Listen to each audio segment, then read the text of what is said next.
బ్రహ్మనాయుడు గారు అందరికీ నమస్కారం. బేసిక్ గా ఎలక్షన్ లో ఓట్లు ప్రభావితం చేస్తాయి కానీ ఓట్లే నిర్ణయించేయడం అంటే ఇంకా అధికారంలో ఉండేవాడు తప్ప ఎవడు గెలవడు. ఉమ్, ఖచ్చితంగా ఓట్లుకి నోటు అనేది ప్రభావితం చేస్తుంది తప్ప అది డిసైడ్ చేయదు.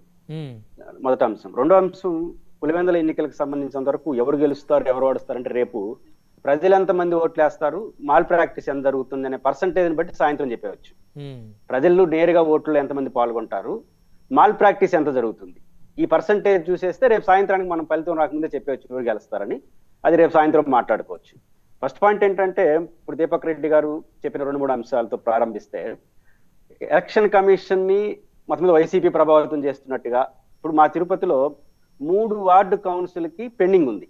ఉమ్, నాకున్న ప్రాథమిక అవగాహన మేరకు ఉమ్, ఏదైనా ఎన్నికల్లో చనిపోయినా రాజీనామా చేసి యాక్సెప్ట్ అయిపోయిన తర్వాత ఏ ఎన్నిక వచ్చినా అన్ని పెట్టడం అనేది మినిమం రూల్. ఏది ఖాళీ అయినా 6 నెలలు ఖాళీ అయినా 3 నెలలు రిజిస్టర్ అయిపోతే, రికగ్నైజేషన్ కానీ చనిపోవడం కానీ రిజిస్టర్ అయిపోతే, ఖాళీ అని రిజిస్టర్ అయిపోతే ఉమ్, ఆ తర్వాత జరిగే ఏ ఎన్నికల్లోనా అన్నిట్లో ఎన్నికలు పెట్టడం కామన్. ఉమ్, మరి మా తిరుపతిలో ఉన్న కార్పొరేషన్ 3 ఖాళీగా ఉండే ఒక సంవత్సరం అవుతా ఉంది. ఎందుకు ఇక్కడ నోటిఫికేషన్ లేదు తెలియదు. ఉమ్, అంటే ఎలక్షన్ కమిషన్ ఎంత పారదర్శకంగా వ్యవహరిస్తా ఉందనడానికి ఇది ఒక ఉదాహరణ. ఉమ్, నాకున్న అవగాహన మేరకు ఇట్లే ఎలక్షన్ కమిషన్ గా నడిపితే ఎలక్షన్ కమిషన్ నాయకత్వంలో ఎలక్షన్ పెట్టాల్సిన అవసరం అయితే లేదు.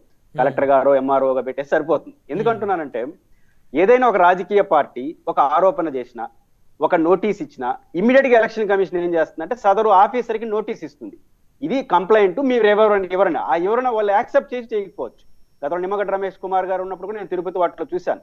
తెలుగుదేశం కానీ కాంగ్రెస్ కానీ వామపక్షాలు ఎవరు కంప్లైంట్ ఇచ్చినా వెంటనే ఎస్పీకో కలెక్టర్కో నోటీస్ ఇస్తారు. దీనికి మీ సమాధానం ఏంటని సమాధానాన్ని ప్రశ్నిస్తారు.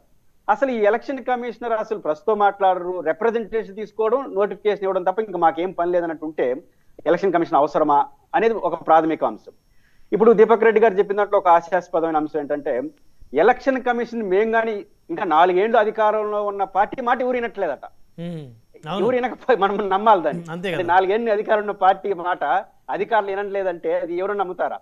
అందరూ వినాల్సిందేగా. మాట వినరు కానీ అధికార పార్టీ ఊరి మాట ఎవరు వినరు. ఉమ్, మొదటి అంశం. రెండో అంశం ఏంటంటే, ఉమ్, ఇప్పుడు అధికారులు ఆ పులివెందుల తాలూకాలో సహజంగా వైసీపీకి అడ్వాంటేజ్ ఉండే అవకాశాలు ఎందుకుంటాయంటే, మొన్న 24 జరిగిన ఎన్నికల్లో చరిత్ర, గతంలో ఎవరు ఉన్నారు, ఎవరు ఆధిపత్యం అని కాసేపు పక్కన పెడితే, ఉమ్, 24 జరిగిన ఎన్నికల్లో వైసీపీ ఎదుర్కొన్న క్రైసిస్ ఆ పార్టీ పుట్టినప్పటి నుంచి ఎప్పుడు ఎదుర్కోవాలి. అవును, అంటే క్రైసిస్ మీన్స్ ఎదురీత, ప్రజల నుంచి ఎదురీత, ఆ పార్టీ శ్రేణుల నుంచి ఎదురీత, అన్ని రకాల ఎదురీతలు ఎన్ని దాంట్లో ఇదే జెడ్పీటీసీలో 2000 చిల్లర ఓట్లు తెలుగుదేశానికి వస్తే 6000 చిల్లర ఓట్లు వైసీపీకి వచ్చినాయి. అంటే ఒక ఓటు వీళ్ళకి 3 ఓట్లు వాళ్ళకి, ఉమ్, 1/4 ఓట్లు వచ్చినాయి. ఆ తర్వాత ఈ 11 నెలల కాలంలో వైసీపీకి ఓట్లు ఎందుకు తగ్గుతాయి సార్? ఎందుకు తగ్గు అంటున్నానంటే, ఆ తర్వాత 11 సంవత్సరాల కాలంలో పులివెందుల మెడికల్ కాలేజ్ ఏమైంది? ఉమ్, బహుశా జగన్మోహన్ రెడ్డి గారు ముఖ్యమంత్రి అయ్యి ఉంటే పులివెందుల మెడికల్ కాలేజ్ ఈ సంవత్సరం మొదటి సంవత్సరం పూర్తి అయ్యేదేమో.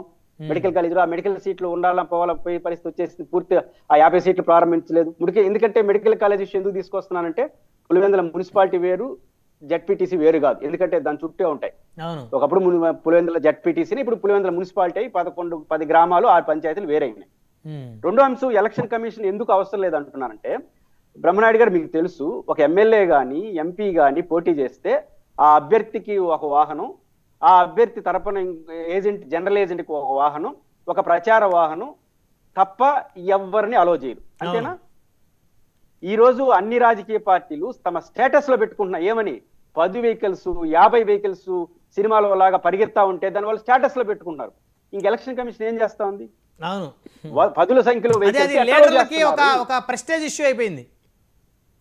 ప్రెస్టేజ్ ఇష్యూ మీకండి, ఎలక్షన్ కమిషన్ కాదు కదా. కాదు, అవును, ఉమ్, ఎన్నికల రిటర్నింగ్ ఆఫీసర్ పర్మిషన్ ఇచ్చిన వెహికల్ మినహాయించి ఉమ్, ఇంకొక వెహికల్ రాకూడదు. ఉమ్, 10 వెహికల్స్ 20 వెహికల్స్ వాళ్ళు స్టేటస్ లో పెట్టుకున్నారు. తమ నాయకులు మేము పోతున్నాం పులివెందులు కానీ. ఉమ్, ఇంకా అది జాలు కదా ఆధారం, ఇంకొక విచారణ చేయాల్సిన అవసరం లేదు. ఉమ్, ఇప్పుడు పోలీసుల వ్యవహారం ఎట్టుంది? డిఐజీ గారు ఒక ప్రకటన చేశారు, ఎవరిపైనా అటెంప్ట్ మర్డర్ కేసులు పెట్టాలంటే తగిన గాయాలు తగలాలి కదా, డాక్టర్ పర్మిషన్ డాక్టర్ సర్టిఫికేట్ అని చెప్పినారు. తమాషా ఏంటంటే, అదే కేసులో వైసీపీ మీద అటెంప్ట్ మర్డర్ కేసులు పెట్టారు. మరి ఏ డాక్టర్ సర్టిఫికేట్ ఇచ్చారు అక్కడ? అదే కేసులో ఈ పక్క డాక్టర్ సర్టిఫికేట్ లేదు, ఈ పక్క మాత్రం అటెంప్ట్ మర్డర్ కేసులు పెట్టారు. అంటే ఖచ్చితంగా ఇక్కడ మాల్ ప్రాక్టీస్ ఎక్కువ జరుగుతున్నాయి. ఏ అధికార పార్టీని చేసినప్పుడు కుప్పంలో వైసీపీ చేయలేదా? ఖచ్చితంగా చేసింది. కుప్పంకి పులివెందులకు ఒక చిన్న వ్యత్యాసం ఏంటంటే, కుప్పంలో వీళ్ళు ఆ అధికారాన్ని దుర్వినియోగం చేసినప్పుడు తెలుగుదేశం పోరాటం అంతా టీవీలుగా మారిపోయింది. ఉమ్, డిబేట్స్ ఉమ్, తెలుగుదేశం పార్టీలు ఫీల్డ్ ఎదుర్కొంటున్నారు వైసీపీ వాళ్ళు. ఇదే తేడా. అప్పుడు టీవీల పోరాటం, ఇప్పుడు ఫీల్డ్ పోరాటం. ఉమ్. ఎందుకంటే ఇక పులివెందులలో లీడర్షిప్ బాగుంది కాబట్టి ఎదిరిస్తున్నారు. అవును. అంతకు మించిన తేడా ఏమీ లేదు. సార్, వాళ్ళు ఇక్కడ అధికార దుర్వినియోగం పులివెందుల్లో చేశారు, వీళ్ళు అధికార చాలా దుర్వినియోగం మంది చేశారు. చాలా మంది నాయకులు ఎమ్మెల్సీలు అయ్యారు, అదేవిధంగా చాలా కీలకమైన పదవుల్లో ఉన్నారు కాబట్టి వారికి గ్రౌండ్ లో పట్టుంది కాబట్టి వాళ్ళు ఫైట్ చేస్తున్నారు. కక్కదు.